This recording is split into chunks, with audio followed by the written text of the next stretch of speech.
Bonjour à tous, bienvenue à notre troisième webinaire Louis Bellet. Je me présente, Hubert Choula, conseiller technique pour la Suisse romande, pour ceux qui me connaissent pas encore.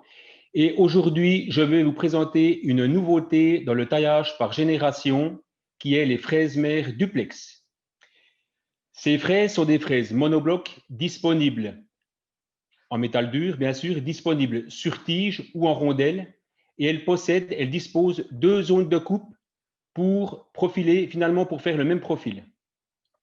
Avant de vous en dire plus, j'aimerais pendant cette présentation vous proposer 3 petits sondages.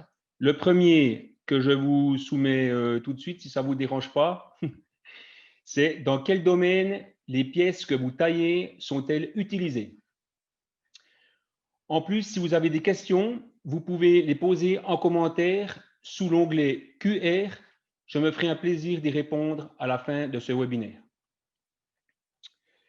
Le taillage de petits modules nous pose certains problèmes, notamment des problèmes de bavure. Finalement, il y a plusieurs moyens d'ébavurer les profils, vos pièces. Je dirais celui qu'on voit le plus souvent, c'est finalement un taillage à la fraise mère standard. On va voir ici une vidéo de taillage à la fraise mère standard. Ensuite, donc, on a un fraisage en opposition ou en avalant selon votre préférence, d'un point A à un point B. Point A, point B, chariotage en Z. Ensuite, c'est ce qu'on voit souvent, je dirais, c'est un ébavurage au burin de coupe, burin de tournage avant, burin de tournage arrière. Ce procédé fonctionne. Parfois, on utilise des burins de coupe un peu plus spécifiques avec des coupes un peu plus prononcées. Ce procédé fonctionne. Le seul problème est que quand vous descendez dans votre profil pour ébavurer, vous êtes en coupe interrompue. Donc, vous allez enlever une partie de la bavure, mais en refouler une partie à l'intérieur du profil. Et vous aurez toutes les peines à en venir à bout, si j'ai envie de dire. Vous devrez repasser la fraise, etc. Il existe un autre moyen qui existe finalement depuis longtemps. Certains clients taillent avec 2 fraises mères.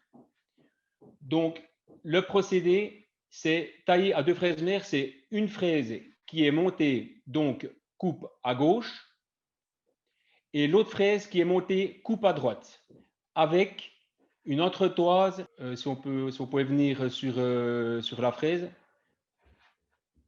Voilà, le principe de taillage avec la fraise numéro 1. Donc, on vient tailler au diamètre fini en opposition depuis la face A à la face B. Cela va générer une bavure donc en face B. Ensuite, on va se décaler sur la deuxième fraise. Voilà, on se décale sur la deuxième fraise. On inverse les rotations de la fraise et de la matière et on vient plonger sous le diamètre de fond 2 à 3 microns pour couper cette bavure. Ce procédé fonctionne très très bien. Simplement, il comporte quelques défauts. Je vais vous en parler tout à l'heure, juste après de vous lancer le deuxième sondage qui est « Quels problèmes rencontrez-vous lors de vos opérations de taillage ?» Donc, je vous disais quelques difficultés de réglage avec 2 fraises. Donc, en premier, ce qu'on peut dire, c'est que lorsque l'on empile 2 fraises sur un tasseau, en plus avec des entretoises, on empile des erreurs. On va vous montrer ici finalement une petite animation où on voit les erreurs différentes de la fraise numéro 1 à la fraise numéro 2. Donc, on peut bien imaginer ici qu'on aura toutes les difficultés à retrouver le profil avec la fraise qui va ébavurer, donc la fraise numéro 2. En plus, vos fraises montées sur le tasseau ne seront pas finalement synchronisées. Donc, vous devrez faire 2 fois le réglage pour le réglage du profil, pour tomber sur le profil. Donc, finalement, il fallait trouver une solution pour donner des avantages et puis limiter finalement les défauts de réglage. Donc, finalement, la solution, elle est simple, c'est de réunir les 2 profils sur un seul et même outil. Donc, c'est là qu'apparaît la fraise mère duplex. Donc, évidemment, lorsque vous allez monter votre fraise mère sur votre tasseau, vous serez en monobloc. Donc, si vous avez 3 à 4 microns de maleron ou de battement quelque part, ces 3-4 microns seront générés exactement de la même manière entre la zone de coupe numéro 1 et la zone de coupe numéro 2. En plus, l'avantage, et pour moi, c'est très, très important, c'est que les deux profils, coupe à gauche, coupe à droite, gardent la même hélice. Ils sont disposés et mis en phase. La séparation entre les deux profils est d'un multiple du pas, 2 fois le pas, généralement. Et donc, ça va vous permettre, lorsque vous allez tailler et obtenir le bon profil pièce avec la zone 1 de coupe, vous allez vous déplacer sur la zone 2 d'une distance d'un multiple du pas pour retomber exactement dans votre profil pièce. Vous n'aurez aucune difficulté de réglage pour revenir et bavurer cette pièce. J'aimerais maintenant vous montrer un exemple concret, mais tout d'abord, je lance le troisième et dernier petit sondage qui est: dans quelle matière taillez-vous vos composants?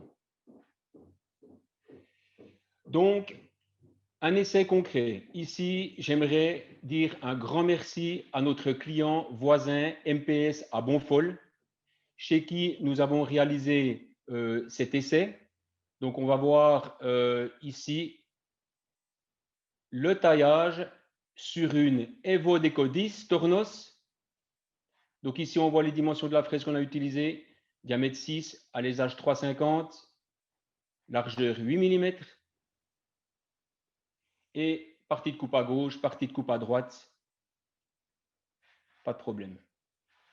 Voilà l'usinage. Vous avez ici les conditions de coupe en direct. Si la vidéo veut bien se lancer.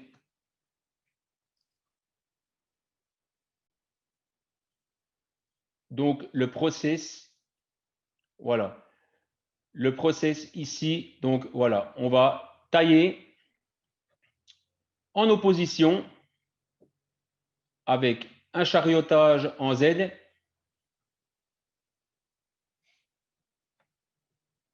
On va se déplacer, inverser les rotations de la fraise et de la matière, se déplacer d'un multiple du pas sur la deuxième zone de coupe, une plongée, 2 à 3 microns en dessous du diamètre fini, ce qui va couper net la bavure. On voit le résultat. Ici, on est sur un micro-pignon. Donc, le résultat, voyez les dimensions, le résultat, il est parfait. On n'a pas de bavure.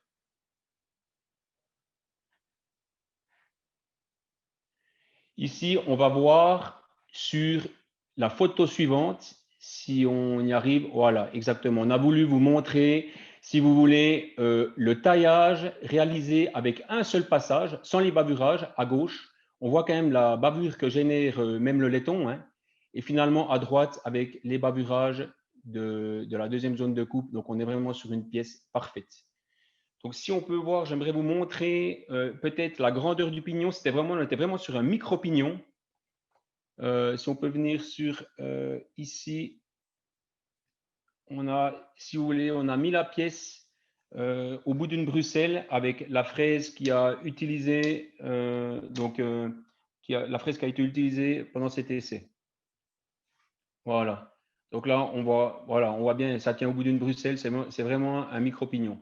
Et avec la fraise mère duplex à côté.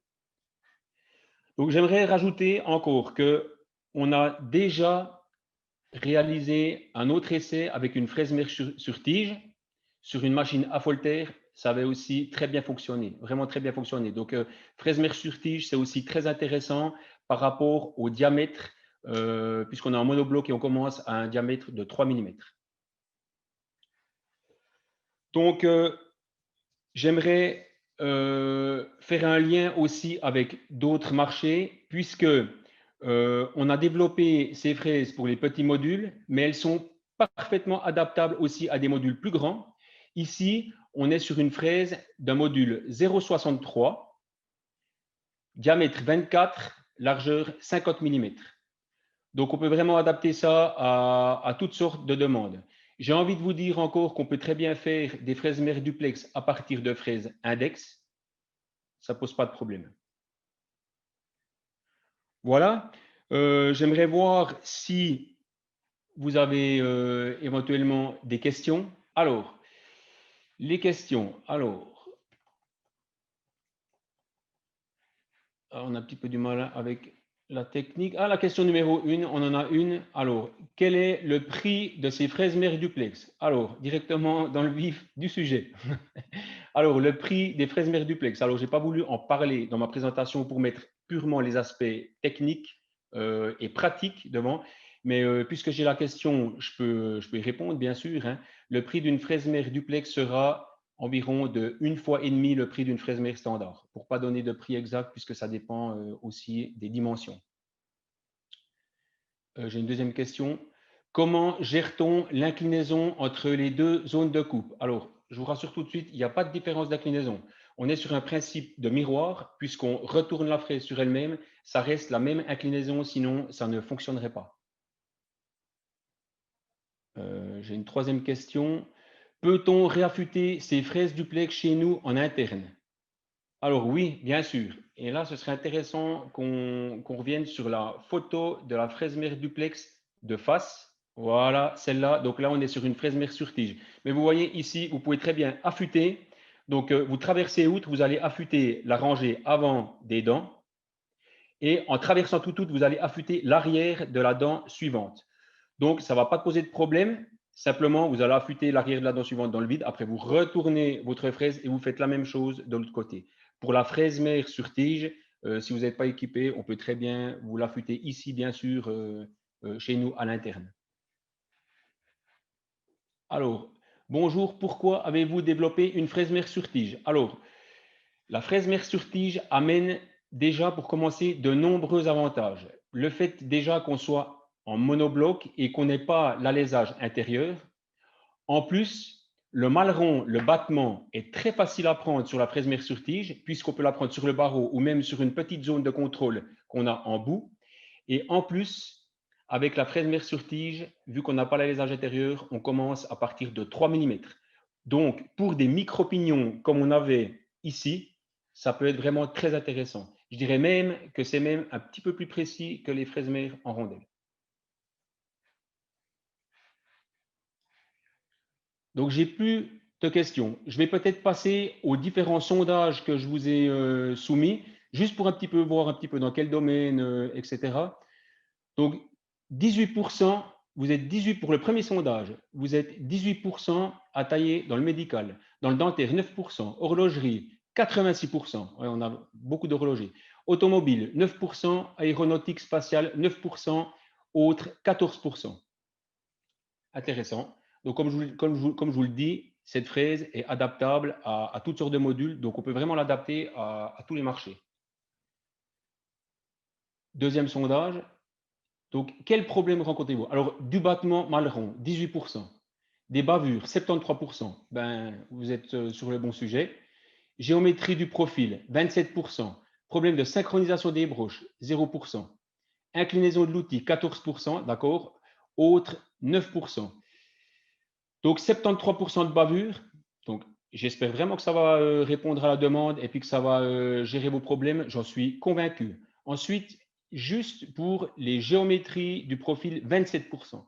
Alors, sur des fraises Louis Bellet, ça me paraît beaucoup. Alors, évidemment, c'est le cas. Mais ce que je peux vous dire, c'est que j'ai la chance chez Louis Bellet de pouvoir utiliser une petite machine, une tailleuse. C'est moi qui vais faire les essais pour les fraises qui posent éventuellement problème, etc.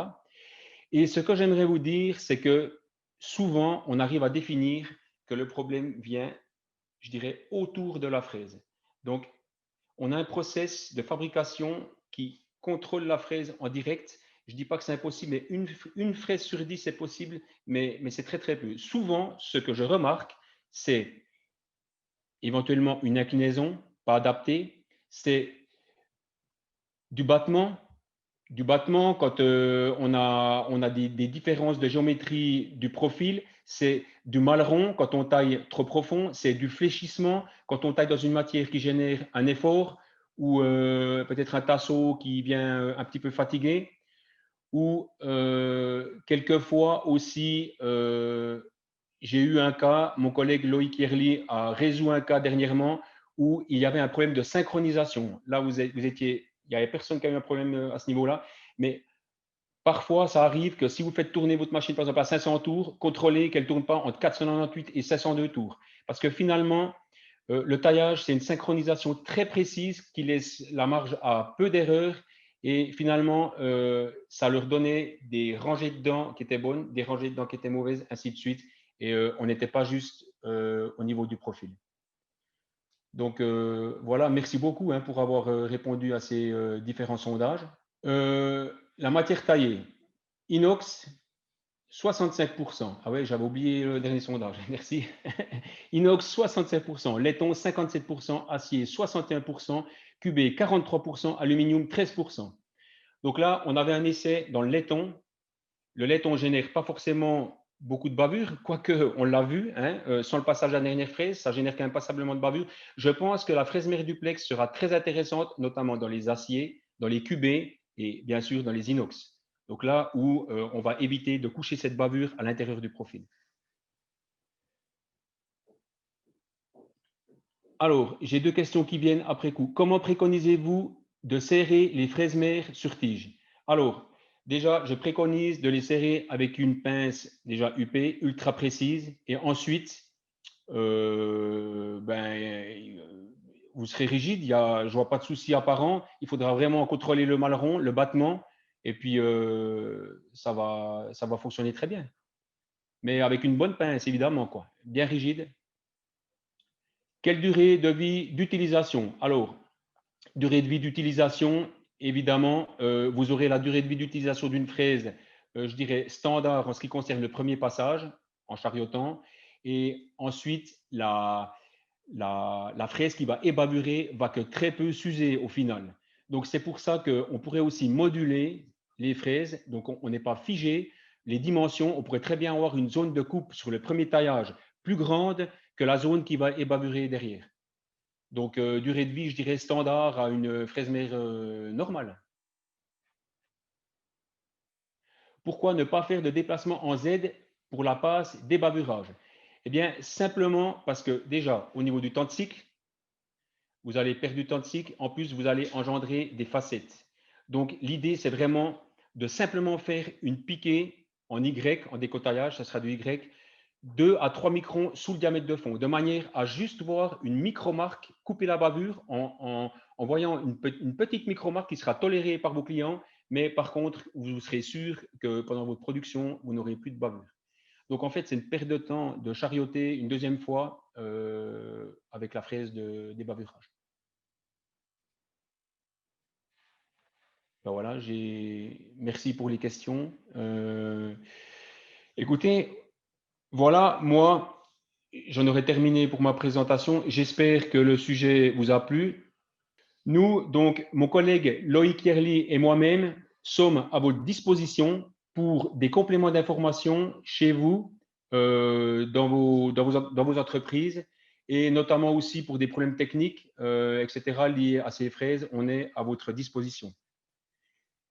Et également Fabrice Berche pour la France, bien sûr. J'ai failli l'oublier, excuse-moi Fabrice.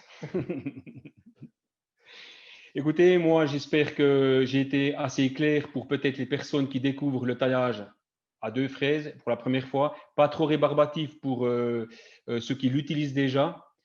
Moi j'ai envie de vous souhaiter une belle fin d'année. J'espère que le sujet vous a plu et j'espère vous revoir bientôt. Et j'ai envie de vous dire bon usinage.